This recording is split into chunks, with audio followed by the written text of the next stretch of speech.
Welcome back to the best damn training channel on YouTube. Today is going to be the first weight room day of week 5 of the Strictly Strength program. And I'm excited for today because we're not doing 8s and 10s anymore. We're doing like 3s, 4s, and 5s. So we're going to go a lot heavier on some stuff. Don't have to do as much work, not as much breathing, less cardio on today's weight room work. But we're going to start off with the snatches today. Build up to about 90% of what my heaviest 1 rep max snatch was from the high blocks last week or 2 weeks ago, which should put me like right around 115. I believe I hit 130 on the power snatch on that. So I'm using power snatches as my 1 rep max because I haven't done a full snatch in quite a while. So we're gonna keep with that power snatch and we're gonna go from a low block, build up to about 90 and then drop the weight down and do some working sets after that. So I've already done a few warm-up sets. As you guys saw, I did 70 kilos, then I did 90 kilos. Now I am up to 100. I'm gonna start doing some singles, probably go 1, 105, 110, 115. And the noise that you guys hear in the background right now is them doing the work on expanding the gym. So what they're doing is that concrete area where you've seen me do the walking lunges is not the most even surface. So they're grinding that down right now to kind of make it a little bit more level. After they finish that, they're gonna treat the concrete, roll the mats out, lay the turf down. So they've begun the process of the remodel, as you guys might be able to hear in the background. I'm gonna go ahead and start knocking off some singles.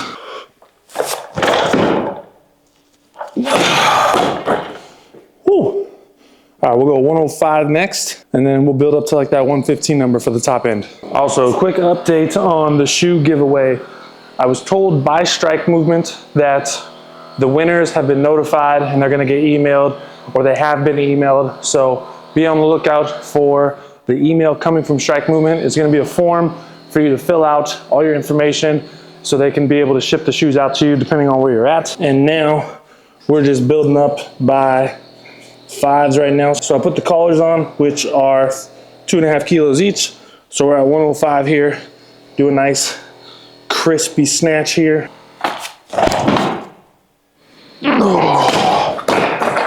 We'll go 110. They've stopped grinding for a moment and it's like eerily quiet in here now, which is really strange. We got 110 on the bar. Do another single here.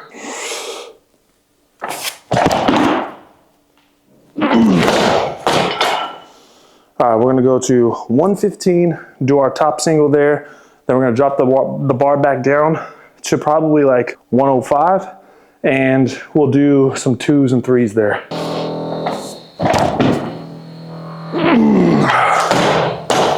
Felt like I waited a little too long on that one.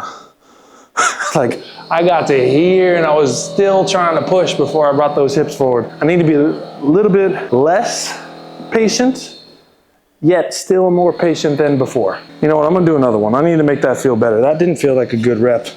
Let's go ahead and let's make it feel good. Oh, still didn't feel good, but screw it. We're gonna go down to 105 and we'll do our working sets on that. All right, so this is my second set. I did the first set, I moved the camera over. I thought I hit record, but I didn't. So this is set number 2. So I apologize for you guys missing out on a set, but we're gonna try to make this feel better than the first one because the first set of 2 was dog shit.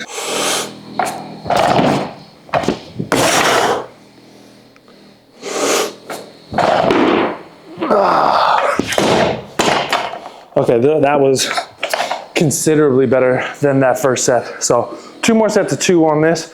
But in the meantime, I got a little bit of a story I want to tell you guys. There was 3 years ago, I was working with Chad Wesley Smith and he had coached me all through my bobsled career. I got done with bobsled. He and I had some ideas of like some fun things that I wanted to do for training. One of those was I trained for nationals in weightlifting here in Iceland. I ended up winning that. And then once I got done with nationals in weightlifting, I kind of felt like I still wanted to be competitive in some manner and try to do something in terms of training. So we came up with the idea of let's try to do the Litvinov workout. And the Litvinov workout, for those that don't know, is a workout named after a hammer thrower from like the 80s. His name is Sergei Litvinov. I think he's from either Bulgaria or Hungary or somewhere around that region. And it was rumored to be leading up to one of his Olympics, he would do this workout where he would do 8 front squats at 405, and then he would run a 400 meter in between each set. And he was running those 400 meters sprints in under 1:15. So Chad and I were like, screw it, let's train for, let's see if this workout's even possible. Because there have been a number of people who have attempted it. Some people on YouTube have done it where they couldn't either do the 8 front squats at the 405 weight, or they could do the 8 front squats at 405, but they couldn't get close to doing the 400. So Chad and I, with my background and being someone who's more like a pretty good sprinter, as well as a pretty good weightlifter, thought that I would have a really good chance of trying to actually complete this workout. So we trained for it for probably, I would say, 3 months.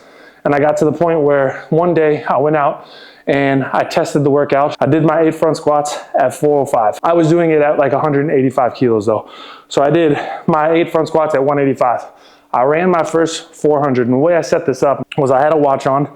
I would do my front squats, I would turn around, start my watch, and I just ran a 400 meters straight. So I did this at my old gym that I used to own, and I marked off 400 meters straight from the squat rack. It's just so that way I don't have to worry about running around curves or doing anything like that. So what I did is I ran 400 meters straight, hit the time. My first one was like 110, and I felt really good doing that. So I walked back nice and slow, just kind of catch my breath. I felt really good after that first set. So I went up, just went straight up to the bar, got underneath the bar again, took it off the rack. I started doing my front squats. First 3-4 reps felt really good. Rep number 5 started to be a struggle. And I knew, I was like, okay, maybe I probably should have rested a little bit longer, but I knocked out rep number 6. Rep number 7 and rep number 8 on that second set were the hardest 2 front squats that I've ever done in my life. I felt like I was going to pass out, shit myself, have a heart attack, all at the same time while doing those last 2 reps. But I did it. After I finished it, I remember I just dropped the bar.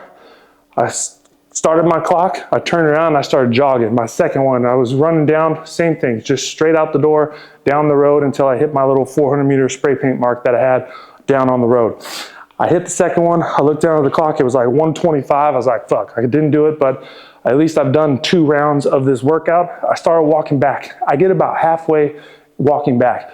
My whole right side seized up. Hamstring, quad, everything. Like it felt like I couldn't bend my leg. So I started like limping myself back to the gym. I got to the gym. My whole left side started to seize up. I remember just laying down on the gym floor, just kind of staring at the ceiling, and I'm just like, at one point I thought to myself, I was like, this is how I die, doing an impossible workout. But it was like 30, 45 minutes where I finally could like start to move my legs around again. I drank some fluids, I ate some food, so I had some friends bring me some stuff because they saw that I was in pain. And then essentially for the next probably 2 months, maybe 3 months, I was recovering from that workout. That workout absolutely destroyed me. And I did, like, it took me 2 to 3 months to feel like I could actually do that workout again. Because here's the thing, I would say about a month later, I went back into the gym, I was doing front squats. I couldn't front squat 120. Like it felt so incredibly difficult just front squatting 120 that I knew I was like, I'm in for a long recovery after this. But I'm telling you that story because the progression on the front squats that I did during that training cycle, I think is going to be an amazing progression that I'm going to put into my next program when I'm looking at trying to build up to like that 200 kilo clean again. So we're going to be taking some of the principles and some of the progressions that we did from the Litvinov training specifically for the front squat. We're gonna bring that into the next training cycle once we finish Strictly Strength, and we're gonna build some big squatters off of this next program that I'm really excited for. So that was the whole point of the story, just to let you guys know that it is a monstrous front squat progression. I had incredible success with it. I'm gonna modify the shit out of it though, because I can't do the same amount of volume that I was doing back then. But I'm gonna use some of the principles on that, some of the progressions that we used with that front squat, and throw that into a new training cycle as we build up towards this 200 kilos power clean before the end of the year.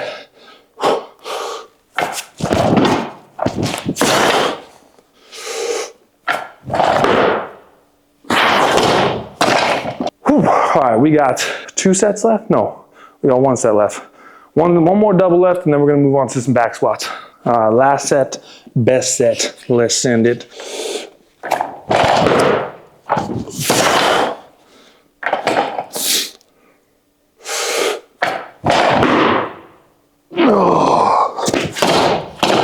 probably was actually the best set. So I'm gonna set up squat rack. We're gonna get ready to do our first kind of heavy set on the back squat for this program. Well, the last 3 weeks have been about volume. Now we're gonna start focusing on strength. All right, plan for the back squat. We're gonna do a top set of 3 at a 7 RPE.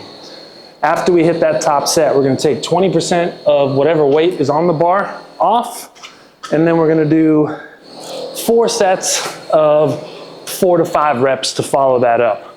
So the top set is going to be the progression over the course of the next 3 weeks.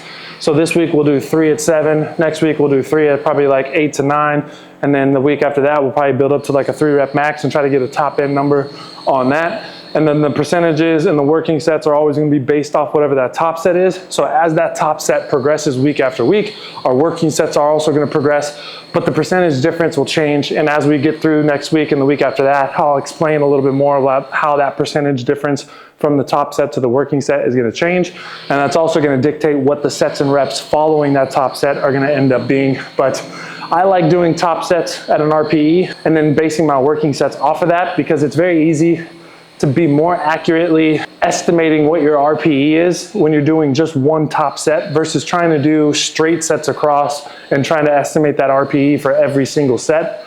So top set, RPE, drop sets, percentage based off of that top set. Everything progresses together as you go over the course of the next few weeks. I put the knee sleeves on today because as we're building towards the next few weeks and building towards some heavy rep maxes and eventually doing our kind of mock powerlifting meet, I'm gonna be using those knee sleeves in the squat. So I haven't been using knee sleeves very often, so I need to kind of get used to them again over the course of the next few weeks.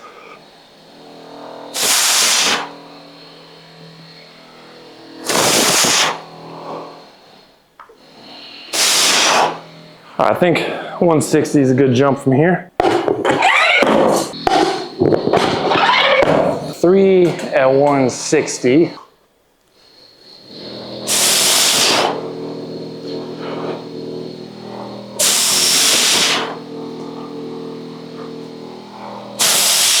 think we'll just go 190 next. 160 felt really good. So we'll go 190.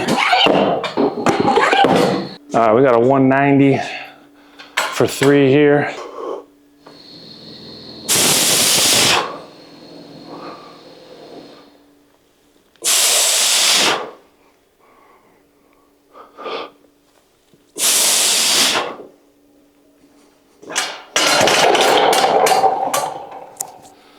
Not too shabby. I need to put collars on because I can feel this sliding off. But we'll go 210, and I think 210 is probably gonna be about a 7 RPE for that top set today. So I'll throw on 10s on each side. That'll put me at 210 kilos.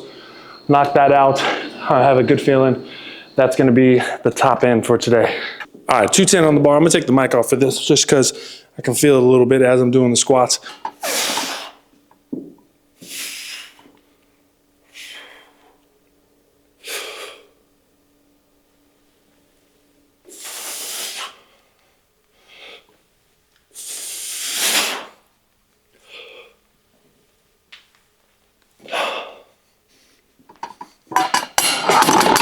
Oh yeah, that's a solid 7, I would say. So we're gonna take off 20% from the weight it is right now. So essentially 42 kilos on this, and we're gonna do 4 sets of 4 to 5 reps as our working sets today for the back off range. Normally if I have like a 168 working set, I either go like 165, 170, but for whatever reason today I decided I'm gonna go 168. So I got these little 1.5s on the end, 160 on the bar, 5 kilos with the collars on, and then we got the 3 kilos on the end, puts it at 168. We got sets of 4 to 5 on this. And the reason I give myself a range on these working sets is I just want these reps to feel good. They shouldn't be grindy yet. Like I should still be moving that bar pretty smoothly. So if I get to 4 and I'm like, 5 is gonna be too much of a grind, then I'm gonna pull that last rep out. But essentially I'm aiming for 5. I'm giving myself a range of 4 to 5 on this. And then as we progress this to where we're going heavier on that top set and then heavier on our working sets, that's when I'm gonna be okay with a little bit more grindy sets as I get there. But this being week 1, I kind of want this to feel nice and smooth. But I mean, I don't anticipate 168 getting grindy at all.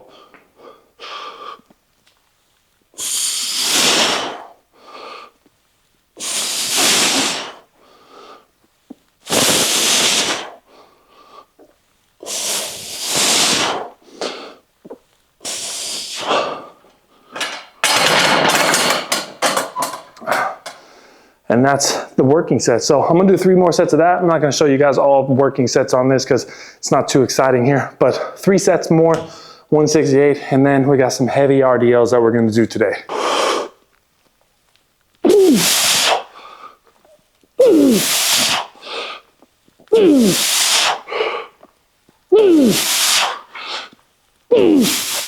All right, back squats are finito. Now we're gonna move on to the RDL. So previous training block, snatch grip RDL, we went kind of heavy on that, but more focus on some volume on that movement. With the snatch grip, it's already gonna make that movement a little bit more difficult because you're asking the upper back to create a little bit more stability. The wider grip allows for a longer range of motion so you can get down lower without the barbell hitting the floor. Now we're gonna move that grip back in.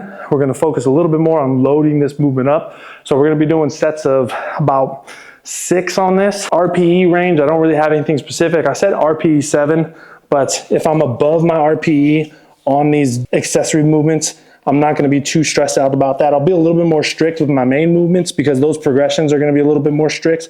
But when it comes to the accessory stuff, if I overshoot the accessory stuff, I'm not gonna be too stressed out about that because I really wanna load these up and go a lot heavier than I did the previous weeks.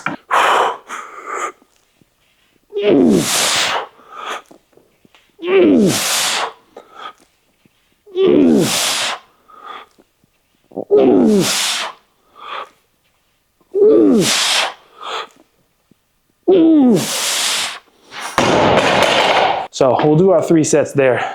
Felt really good. Definitely like first set, I would say, yeah, that's probably an RPE 7. Very good feeling that set 2 and 3 will be above that RPE 7. But like I said, overshooting the accessory stuff isn't going to be too damaging in terms of like what we're trying to create over the course of this block and over the course of this week.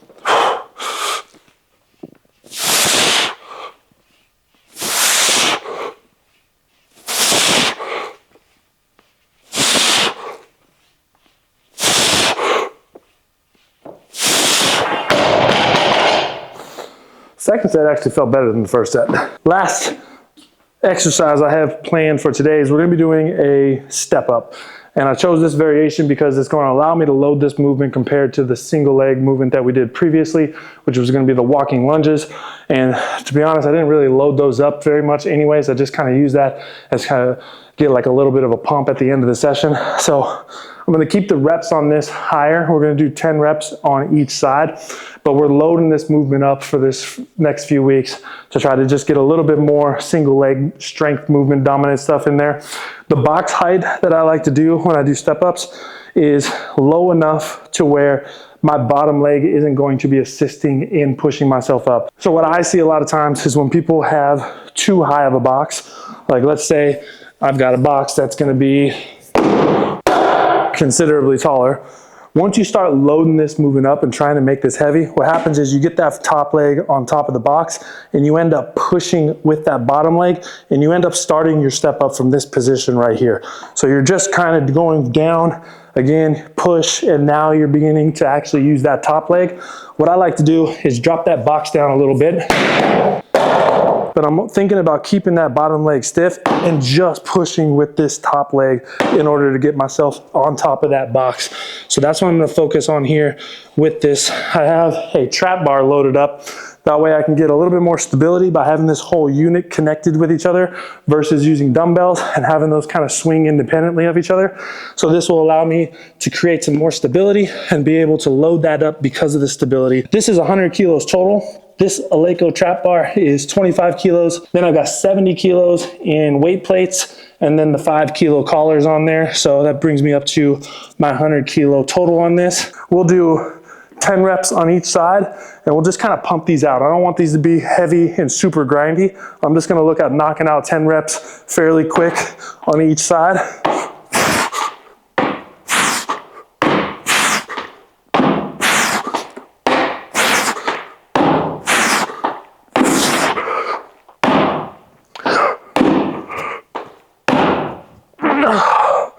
And the same thing on the other.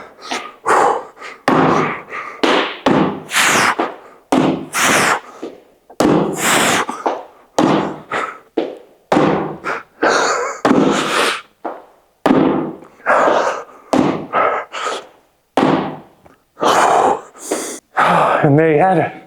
We're gonna do 2 sets of that. So just get a little bit of a pump. Really gonna feel that in that quad here in the front, a little bit in the hip.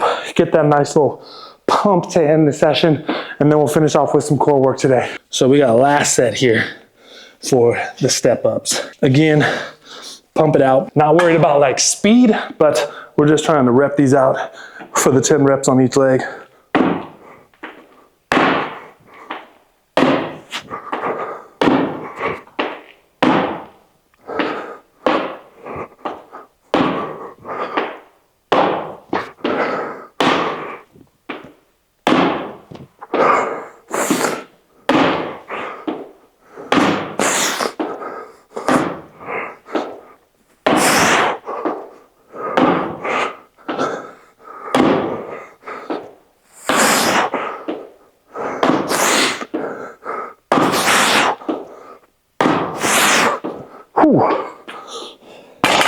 All right, last little tip for that step up. The reason I do this kind of like lift and press is because I feel like it initiates that top leg to help me focus on pushing through the top leg more than the bottom.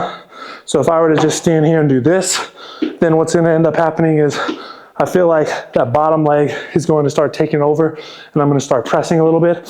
So by lifting this leg up and kind of shifting my weight forward as I step, that allows me to load that front leg a little bit easier.